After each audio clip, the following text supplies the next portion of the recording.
Hello everyone, welcome to Daffodil Learning Channel. இன்னைக்கு நம்ம physicsல mechanical properties of solids பார்க்க போறோம். So இதோட first topic என்னன்னா elasticity. So what is elasticity? Property of a body by virtue of which it tends to regain its shape and size when applied force is removed. For example, இதுதான் அந்த பாடின்னு வெச்சுக்கோங்களேன். இது ஒரு rubber band தான் இந்த பாடியா வெச்சிருக்கேன். So இதுதான் என்னோட applied force. நான் பிடிச்சு இழுக்கிறேன். அந்த force remove பண்றப்ப it tends to regain its shape and size. Yes, so it is an example of elastic body. Next வந்து plasticity-ங்கிற concept. The property of a substance having no gross tendency to regain their previous shape. For example, மணல் இல்ல மண் எடுத்தீங்கன்னா நீங்க ஏதாச்சும் ஒரு shape பண்ணீங்கன்னா ஒரு ஃபோர்ஸ் அப்ளை பண்ணி நீங்க ஒரு ஷேப் செய்றீங்க. ஓகேவா? அந்த ஃபோர்ஸை ரிமூவ் பண்ணாலுமே அந்த ஷேப் அப்படியே தான் இருக்கு. So it is an example of plasticity. Mud is an example of plasticity. Next வந்து elastic behavior of solids பார்க்கலாம். So elastic behavior of solids atomic levelல solids elastic-ஆ நம்மளுக்கு டவுட் வரும். ஆனா they are elastic. So atomic levelல பார்க்கறப்ப இங்க பால் மாதிரி வரைஞ்சிருக்கிறதுலாம் atoms. ஸ்ப்ரிங்கா வரைஞ்சிருக்கிறது எல்லாமே interatomic or intermolecular forces. நார்மலா இருக்கிறப்ப ஒரு சாலிட்ல இந்த ஆட்டம்ஸ்லாம் ஈக்குலிபிரியம் பொசிஷன்ல இருக்கும். ஆனா ஏதாச்சும் ஃபோர்ஸ் அப்ளை பண்ணா அது வந்து டிஃபார்ம் ஆயிடும். ஸோ இந்த டிஃபார்மேஷன் வந்து ஒரு பாலை எடுக்கிற மாதிரி ஈக்குவலன் டு ஒரு பாலை டிஸ்பிளேஸ் பண்ற மாதிரி. ஓகேவா? ஸோ ஃபார் எக்ஸாம்பிள் இந்த பாலை நவுத்துனா இந்த ஸ்ப்ரிங்லாம் திருப்பி it will ten to regain its shape. So எல்லாத்தையும் புல் பண்ணும் இந்த பால்ஸை. ஸோ இந்த ஸ்ப்ரிங் பால் மாடல் தான் எக்ஸாக்டா வாட் ஹேப்பன்ஸ் இன் சாலிட்ஸ். நீங்க ஒரு ஃபோர்ஸ் அப்ளை பண்ணீங்கன்னா திருப்பி அதோட அப்ளைட் ஃபோர்ஸ் ரிமூவ் பண்றப்ப it tend to regain its shape and size. So அதுதான் elastic behaviour of solids. Solid bodies maybe பார்க்க உங்களுக்கு ரிஜிடா இருக்கலாம். ஆனா ஸ்டீலுமே ஒரு பர்டிகுலர் ஃபோர்ஸ் அப்ளை பண்ணா they are elastic. So solid bodies are not perfectly rigid. இதை நீங்க ஞாபகம் வச்சுக்கணும். நெக்ஸ்ட் வந்து டிஃபார்மிங் ஃபோர்ஸ், ரெஸ்டோரிங் ஃபோர்ஸ் பார்க்கலாம். ஸோ ஸ்ட்ரெஸ்ஸுங்கிற கன்செப்ட்க்கு போகிறதுக்கு முன்னாடி இது ரெண்டும் முன்னாடியே தெரிஞ்சிருக்கணும். ஸோ டிஃபார்மிங் ஃபோர்ஸ்னா the external force which tends to bring about a change in the length, volume or shape of a body. So external force நாம அப்ளை பண்ற force, for example rubber band இழுத்தேன்ல, அந்த எக்ஸ்டர்னல் ஃபோர்ஸ் பேர் deforming force. ஓகேவா? Next வந்து restoring force. Restoring ஃபோர்ஸ்ங்கிறது an internal resistance produced in a substance due to the intermolecular forces when an external force acts. So internal resistance-னா ஏதாவது நாம இழுத்தோம், ஆனா இன்னொரு ஒரு force, that is your restoring force வந்து திருப்பி ரப்பர் பேண்டை ஒரிஜினல் பொசிஷனுக்கு இழுத்துச்சு. அதுதான் ரெஸ்டோரிங் ஃபோர்ஸ். நாம அப்ளை பண்ணது எக்ஸ்டர்னல் ஃபோர்ஸ் வந்து டிஃபார்மிங் ஃபோர்ஸ். ரெஸ்டோரிங் ஃபோர்ஸ்ங்கிறது the internal resistance produced in the substance. So when a body is subjected to a deforming force, ஒரு restoring force வந்து எப்போதுமே it is developed in the body. Next வந்து when forces are applied on a body such that the body is still in static equilibrium, extent of deformation will depend upon nature of material of a body. For example, ரப்பரை இழுத்தோன்னா extent of deformation will be large. ஆனால் steel அந்த மாதிரி அதே ஃபோர்ஸில் இழுத்தோன்னா extent of deformation கம்மியாக இருக்கும். So it depends on nature of material of a body. Second வந்து it depends on magnitude of deform force. For example, 2 newton force apply பண்ணுறதுக்கும் 5 newton force apply பண்ணுறதுக்கும் difference இருக்குது. Extent of deformation வந்து force அதிகமாக டிஃபார்மேஷனும் அதிகமாகும். So it depends on both nature of material and magnitude of deform force. Next point வந்து restoring force is always equal in magnitude but opposite in direction to the applied force. Yes, so இந்த ரப்பர் பேண்டை இழுக்கிறப்ப deforming force வந்து இந்த directionல இருந்துச்சு, restoring force இந்த direction. So it was opposite in direction to the applied force. Next வந்து stressனா என்னன்னு பார்க்கலாம். Stress is restoring force per unit area. Okay, stress is equal to formula வந்து force upon area. SI unit Newton per meter square or pascals. Dimensional formula வந்து m L inverse T power minus 2. Neat point of viewல இது ரொம்ப important.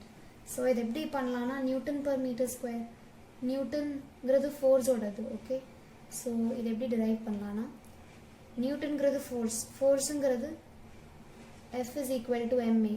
So இதுலேருந்து mass into ஆக்சலரேஷனோட unit தெரியும், metre per second square. So இது வந்து மாஸோடது m, ஆக்சலரேஷனோடது வந்து மீட்டர் per second square L into t to the power minus 2.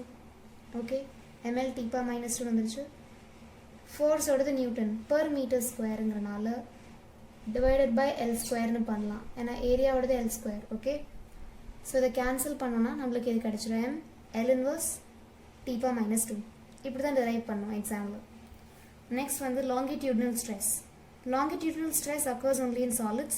அது வந்து ரெண்டு டைப், ஒன்று tensile stress, compressive stress.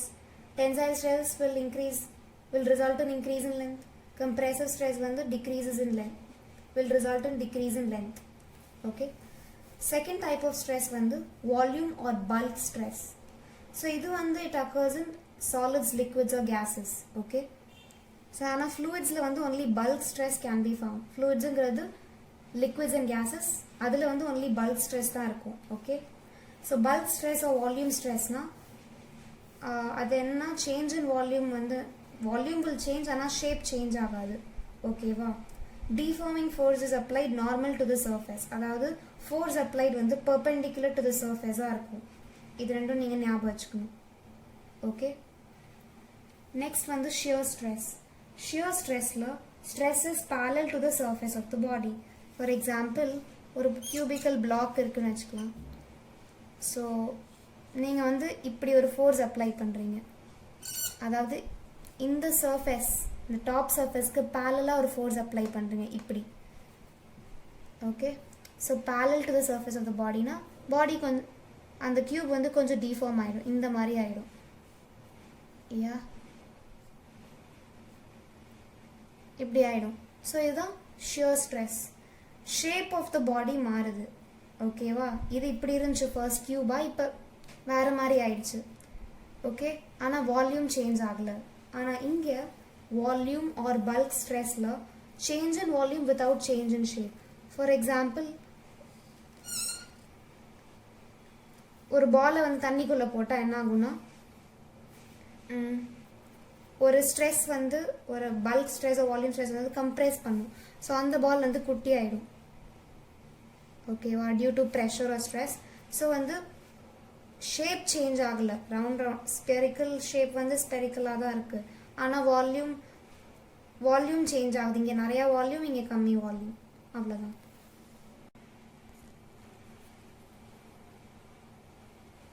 Next வந்து ஸ்ட்ரெயின். ஸ்ட்ரெயின் வந்து strain is equal to change in dimension of the body divided by original dimension. ரெண்டுமே ஒரே யூனிட்டுங்கிறனால strain has no dimension.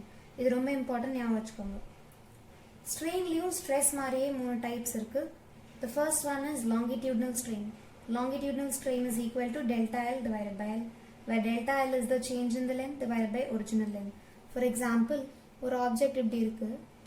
So ஃபோர்ஸ்னால ஒரு ஃபோர்ஸ் இப்படி கொடுக்குறனால ஸோ அது வந்து இப்படி டிஃபார்ம் ஆகிருக்கு.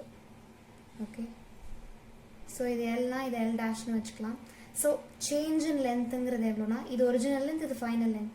ஸோ இதுதான் டெல்டா எல். வேரியபிள் நீங்கள் புரிஞ்சுக்கணும். இந்த ஸ்மால் எக்ஸ்ட்ரா அதாவது சேஞ்ச் ஆகிருக்குல்ல, அதுதான் delta L divided by the original length. Original லென்த்துங்கிறது இந்த length. So that is your longitudinal strain. Second வந்து வால்யூம் ஸ்ட்ரெயின். வால்யூம் ஸ்ட்ரெயினும் இது மாதிரியே தான், ஆனால் இது வந்து volume delta V by V. Delta விங்கிற change in volume divide by volume of unstressed body. Next வந்து shear strain. shear strain is ratio of relative displacement of phases, அதுதான் டெல்டா எக்ஸ்னு வச்சுருக்கேன் variable, to the length of the cylinder. So அதோட formula என்னன்னு பார்க்கலாம். tan phi is equal to delta x divided by L. delta xங்கிறது displacement of upper phase relative to lower phase divided by distance between two phases. அது எப்படி இருக்குன்னா, for example ஒரு cube எப்படி இருக்குது, அதை வந்து shear stressனால தான் ஸ்ட்ரெயின் வரும். So shear stress is always applied parallel to the surface. So அப்படி அப்ளை பண்ணுறப்ப எப்படி ஆகும்னா, கியூப் வந்து டிஃபார்ம் ஆகிடும் எப்படி. யா, ஸோ இப்படி டிஃபார்ம் ஆகிறப்ப டிஸ்பிளேஸ்மெண்ட் ஆஃப் அப்பர் ஃபேஸ், இந்த டிஸ்பிளேஸ்மெண்ட் தான் உங்களோட டெல்டா எக்ஸ். டெல்டா எக்ஸுங்கிறது இந்த டிஸ்பிளேஸ்மெண்ட். அப்பர் ஃபேஸ் இங்கே இருந்துச்சு, இப்போ இவ்வளோ டிஸ்பிளேஸ் ஆகிடுச்சு, லோவர் ஃபேஸ் அதே இடத்துல தான் இருக்குது. That is your delta X. divided by in the length. Distance between two faces in the length, which is L. So delta x divided by L, which is equal to tan phi. Tan phi can be approximated sometimes equal to phi no L. Tan phi approximation phi. Phi is an angle. Tan phi is equal to delta x by L. Next one, the relation between angle of twist and angle of shear. This you can in the formula. Phi is equal to r theta by L. Theta is the angle of twist. அதாவது ஒரு ஆப்ஜெக்டை twist பண்ணால் எவ்வளோ ஆங்கிளில் twist பண்ணுறோங்கிறது தான் theta. So phi is equal to r theta by l. இந்த formula நீங்கள் ஞாபகம் வச்சுக்கோங்க.